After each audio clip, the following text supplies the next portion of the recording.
양반부터 그 왕족 중인에서 직업이라는 노비까지 박구마의 침상에서는 이미 신분제가 철폐됐던 것이라고 볼 수가 있습니다.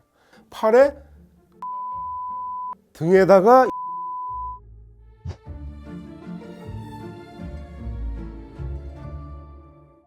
여러분 안녕하세요. 조선일보의 유석재 역사문화 전문기자입니다. 이번 악인전은 음란함의 대명사를 불리는 조선시대 여성에 대해서 한번 해보겠습니다. 드라마나 영화에 많이 나오죠. 주로 에로문입니다. 그러니까 상당히 음란한 여성으로 생각을 할 뿐이고 이 사람이 뭐 실제로 어떤 삶을 살았느냐 그에 대해서는 잘 모릅니다. 이미 본명이 오래전에 잊혔고 별명으로만 기록된 사람.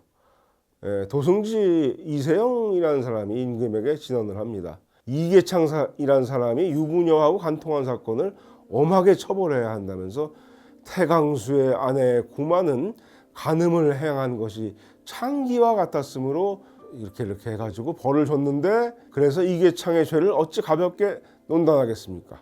연산군은 음란한 일은 마땅히 징벌해야 할 것이라는 그런 전교를 내립니다. 이 태강수라는 것은 태강은 지명이고 수는 종친부에 속한 정사품 벼슬인데 종친에게 내리던 사실은 좀 형식적인 벼슬입니다. 그런데 그 태강수라는 사람의 아내의 이름이 여기에 나옵니다. 구마. 그러니까 아버지가 박윤창이라는 승문원지사였으므로 이 사람의 본명은 박구마가 됩니다. 근데 역사는 박구마를 대체로 다른 이름으로 기록하죠. 어우동 또는 어우르동. 이름에 을자가 들어가면 세 을자가 들어가면 보통 리을 받침이 됩니다. 그러니까 어울우동 하면은 얼우동 또는 그걸 그냥 부드럽게 발음해서 어루동으로 읽어야 될 거예요. 자, 얼이란 게 뭡니까? 남녀가 관계를 맺는다는 걸 얼이라고 합니다. 그래서 어른이라는 것도 어른이라는 말도 거기서 유래된 거라는 말이 있어요. 동은 사람을 뜻하는 전미사가 됩니다. 그러니까 어루동은 현대어로 치면 상간녀 A씨 정도의 의미가 되는 것입니다. 자, 저 유명한 영화죠.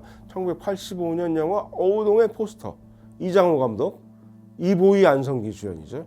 제 기억에 저 우산 모양 모자는 사실상 이 영화에서 처음 나오는 건데 기녀들이 쓰는 것으로 설정이 됐습니다. 요즘에 경복궁 앞에 가보면 외국인들이 저 모자 많이 쓰고 다니는데 어쩌다가 어우동이라는 이름을 알려주게 됐던 것일까요?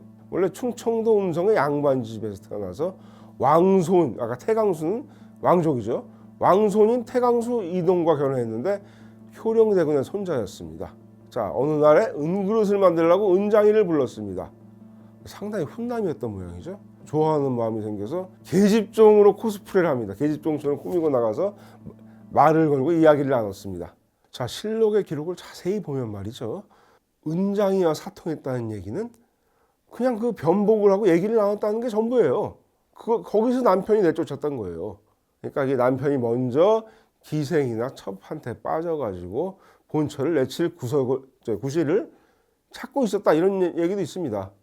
자, 소방맞은 박구마가 친정으로 돌아오면서부터 그의 캐릭터가 바뀝니다. 자, 두 가지 이유를 들 수가 있습니다. 첫째는 자신을 내쫓은 양반 사회에 대한 복수였을 수도 있습니다. 자, 그 두 번째는 그동안 속박되어 있었던 욕망을 분출하는 것일 수도 있습니다. 자, 사실 따지고 보면 1번은 상상의 영역이에요. 복수했다는 거는 양반 사회에. 근데 두 번째는 나중에 조금이나마 단서가 나옵니다. 좀 이따 다시 얘기하겠습니다. 자, 성현의 용제총화라는 책이 있습니다. 학자인 성현은 성종 때 인물입니다. 동시대인이에요. 좀 신빙성이 좀 있죠. 없지 않죠. 여기에 어우동 얘기를 기록합니다. 박구마가 어떻게 일탈을 벌였느냐. 일단 본인이 뛰어난 미모를 지녔다. 그리고 자신만큼이나 미모가 뛰어난 계집종을 바람잡이로 내세워서 2인 1조로 활동했다는 겁니다. 이 계집종 얘기가 성종실록에도 나옵니다. 사람이 얼마나 살기에 상심하고 탄식하기를 그리 하십니까? 라면서 박구마가 다른 남자와 사통하는 것을 처음부터 부추겼다는 겁니다. 이런 얘기예요. 마님, 뭐 인생 뭐 있어요? 재밌게 삽시다. 뭐 이랬다는 거예요. 자, 용제총화는 이렇게 기록합니다. 이때부터 박구마는 어우동은 거리낌 없이 방자한 행동을 했다. 그의 계집종이 매일 저녁이면 꿈에 있고 거리에 나가서 미소년을 끌어들여 여주인의 방에 들여주고 저는 또 다른 소년을 꿰어 함께 자곤 했다. 꽃피고 달 밝은 밤에 저녁엔 정욕을 참지 못해서 둘이서 도성안을 돌아다니다가 사람에게 끌리게 되면 제 집에서는 어디에 갔는지도 몰랐고 새벽이 돼서야 돌아왔다. 그러니까 소방 맞은 이 여자를 친정집에서 안 받아줘서 아예 대로변에 집을 얻어서서 계집종과 같이 살았다는 거예요. 그러면서 남자를 유혹했다는 겁니다. 일종의 아지트였죠. 오가는 사람들을 보고 점 찍었는데 이런 식이었다. 계집종이 갑은 나이가 젊고 을은 코가 크니 마님께 바칠 만합니다 하면 박구만은 병은 내가 맡을 테니 정은 네가 가져라. 이 말 자체로 가지고 뭐 나쁘다고 비난할 수는 없는데 그 당시에는 이런 말 하는 것도 비난의 대상이 됐다는 거예요. 그러니까 기록을 한 거죠. 자, 실록에 기록했다면 실록이 이런 것까지 왜 기록했냐? 나중에 설명을 할게요. 정원을 거닐면서 남자가 담을 넘게 유도한다거나 마음에 드는 남자를 길에서 만나자 소매로 얼굴을 그냥 소매로 싹 건드렸다는 거예요. 지나가다가. 야, 이게 정말 계집종의 도움 없이 박구마, 어우동 본인이 이런 유혹을 펼친 적도 있었습니다. 근데 도대체 얼마나 이런 행적을 이어갔던 것일까요? 계집종으로 변장을 했다고 하니까 늦게 잡아서 한 만 20세 정도로 했다고 치고 시작할 때 추포될 때 나중에 체포될 때 만 40세였습니다. 한 20년을 이렇게 살았다고 추정할 수 있죠. 두 가지 특징을 볼 수가 있습니다. 첫째는 자유자재 코스프레, 계집종 또 양반의 첩, 새로 한양에 올라온 기생, 여러 가지 신분의 여인으로 변복하고 행사하며 남자들을 유혹했습니다. 연예인 기질이 있었던 것이 아닌가 싶습니다. 둘째는 남자들의 육체에 자신의 흔적을 남겼다는 겁니다. 방산수 이나 이 사람도 왕족이에요. 전이감 생도 박강청의 팔에 자신의 이름을 새겼습니다. 또 김희양이라는 서리인은 등에다가 이름을 새겼습니다. 야, 이 얘기가 전부 다 실록에 나온다니까요. 야, 실록에 뭐 이런 얘기까지 나와요. 유별난 행동으로 남자를 자신의 소유물처럼 만들었던 이상심리라고 말할 수가 있겠죠. 그런데 남자들이 항고불능인 상태에서 이런 걸 당했느냐, 그런 기록은 전혀 없다. 전혀 없어. 그러니까 흔쾌히 내준 거예요. 팔을 내주고 등 내주고. 남자를 유혹할 때는 또 신분 차별 안 했습니다.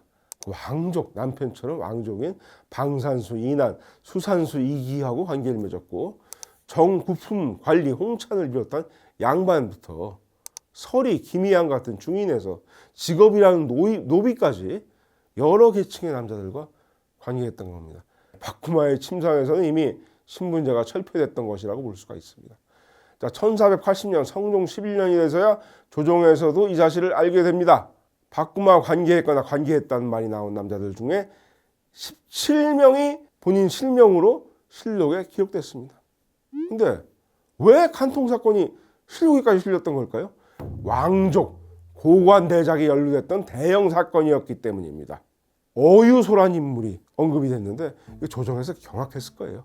사건이 불거질 당시 46세였는데 이 사람은 세조 초에 묵과에 장원급제한 다음에 수차례 북방 여진족 진압에 공을 세웠고 이시에 난 진압에서도 이름을 떨쳤습니다. 국가대표무장인 거였습니다. 군사를 돌렸다가 탄핵을 받아서 성종 임금이 어쩔 수 없이 강원도 양근으로 유배 보낸 상태였습니다.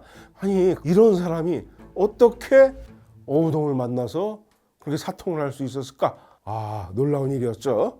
노공필이라는 사람이 있었는데 사건 당시 35세였는데 과거에서 2등으로 급제한 다음에 승승장구에서 도승지까지 지낸 인재였는데 아버지가 노사신이었습니다. 영의정을 지낸 유명 문신이에요, 조선 초에. 와, 김세적이라는 사람도 있었는데요. 이 사람도 묵과의 장원급제한 인물인데 아주 명궁으로 뽑혔습니다. 그러니까 임금, 성종 임금은 아이고 머리를 싸맬 수밖에 없는 것이죠. 이거 어떡하냐? 이거 다 벌 줘야 돼? 아, 1480년 7월 11일 명을 내립니다. 임금이 어우르동과 박강창, 홍찬 등의 형을 가하고 어유소, 노공필, 김세적은 아직 추문하지 말라. 추문이라는 것은 죄상을 추궁해서 신문하는 거죠. 이 세 사람은 계속 화혹되지 않은 상태였고 신하들이 계속 물을 것을 간청했는데 임금은 들어주지 않았습니다. 1480년 한 해 동안 무려 9차례나 신하들이 이 사람들을 국문하소서 하는 이렇게 임금에게 청하니 9차례나 기록이 됩니다. 성종은 번번이 거부합니다. 나중에 이제 어유소는 유배가 풀려서 이조 판서가 됐고 노공필은 대사원, 김세적은 병조 참지의 자리에 오릅니다. 증거가 없어서 무죄가 됐다고 기록을 합니다. 조사도 안 했는데 어우르동이 자기 죄를 나누려고 무고한 사람들의 이름을 댔다는 결론을 냈어요. 그 왕족들 실제로 별 형식적인 직위에 있었던 사람들은 전부 다 벌을 받고 중요한 신하 3명은 성종이 조사도 안 하고 무죄로. 자, 그럼 박구마, 어우동, 어우르동 이 여인은 어떻게 됐을까요? 처음엔 간통사건이 알려진 것을 알고 도주했습니다. 성종 임금은 끝까지 추포하라. 아니 왕족까지 관련된 대형 스캔들이니까. 도승자 이렇게 말합니다. 박 씨가 처음에 은장이와 간통에 남편의 버림을 받았고 또 방산수와 간통에 추한 소문이 일국에 들렸으며 또 그 어미는 노복과 간통에 남편에게 버림을 받았었습니다. 한 집안의 음풍이 이와 같으니 마땅히 추포해 법에 따라 처치해야 합니다. 4개월 만에 추포 4개월 만에 교사형 목졸 나서 죽이라는 명령이 내려집니다. 어우동에게 박구마한테. 그리고 2인 1조를 함께 움직였던 계집종도 같은 방법으로 사형을 당했다고 전해집니다. 그런데 당시 대명률에 의하면은 간통죄는 장 80대입니다. 이것도 큰 벌이죠. 못 견뎠을 거예요. 진짜 세게 썼으면. 하지만은 그래도 사형은 아니죠. 그런데 박구마에게는 강상죄, 강상은 3강과 5상을 얘기하는 겁니다. 그러니까 기본 도덕을 어겼다는 얘기죠. 반면 상대 남자, 관계했다거나 관계했다는 얘기가 나온 남자들 중에는 사형에 처해진 사람은 한 사람도 없습니다. 세종 때 유감동이라는 여성이 비슷한 죄를 저지른 적이 있었습니다. 근데 임금은 죽이지 않았어요. 그냥 유배형을 보냈어요. 자, 성종실록은 박구마 아버지 박윤창이 추포된 딸에 대해서 이렇게 항변했다는 기록도 있습니다. 그 애는 내 딸이 아니다. 이런 아이고 정말 박구마가 시 짓기에 능했고 많은 시를 썼는데 대부분 전해지지 않는다고 얘기도 있습니다. 음료의 작품으로 여겨진 탓에. 자, 좀 진부한 표현을 쓰자면 이렇게 형장의 이슬로 사라졌습니다. 성리학의 나라인 조선에서는 국가와 사회의 근간을 어지럽힌 음탕한 요녀였다고 본 거예요. 유혹을 당한 남자들은 뭐 별 죄가 없나? 나 참나. 지금 21세기 현재의 시각을 보면은 이 여인은 얼마나 큰 죄를 저지른 걸까요? 악인일까요? 죄가 성립되기는 할까요? 실정법상? 자, 지금 판단하더라도 품행이 방정하고 예의 바른 여성과는 거리가 멀어요. 그러나 이 세상에는 품행이 방정한 여성만 살 수 있는 겁니까? 실록의 기록을 다시 떠보면은 은장의 사건은 간통도 아닙니다. 그냥 얘기 나눈 거예요. 소박을 받았어요. 그리고 다른 남자하고 관계를 맺기 시작한 거는 사실상 이혼을 당한 뒤의 일입니다. 진짜 궁금해서 사료를 정말 열심히 뜯어봤어요. 이 여자의 진짜 목적은 뭐였나? 흔히 말하죠. 꽃뱀이라는 말을 쓰죠. 남성들 협박에 금품을 뜯어내려는 게 아니었나? 그런데 아무리 기록을 봐도 그런 내용이 없어요. 금품을 뜯어내려는 협박을 했다. 그런 내용이 없어요. 오히려 상대 남자가 그를 협박했습니다. 그 노비 아까 있었다 그래요. 직업이란 노비가 내가 떠들어서 모두 알게 되면은 아주 옥사가 일어날 것이다 하고 큰 소리를 쳤다. 방산순 이난이라는 이 왕족은 네가 사통한 사람을 숨김없이 말하면 중죄를 면할 수 있을 것이다. 이 압박을 해가지고 또 술술 털어놨다는 거예요. 그럼 도대체 왜 그런 일을 했을까요? 아까 언급했던 1번 복수 그리고 2번 본능. 그 이유 중에 두 번째 합치되는 진술입니다. 박구마의 어머니 정기복인데 이름이 딸에 대해 했다는 말, 이것도 기묘하게 실록에 기록이 됩니다. 정말 실록은 정말 기록에 미친 사람들이 쓴 거예요. 진짜 사람이라면 누군들 정욕이 없겠는가. 다만 내 딸이 남자에게 혹하는 것이 너무 심했을 뿐이다. 박구마는 정말 남자를 좋아했던 것 같습니다.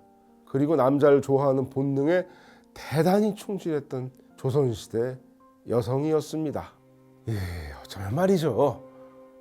너무나 세상에 일찍 태어났다는 것이야말로 이 여성의 가장 큰 죄였는지도 모르겠습니다.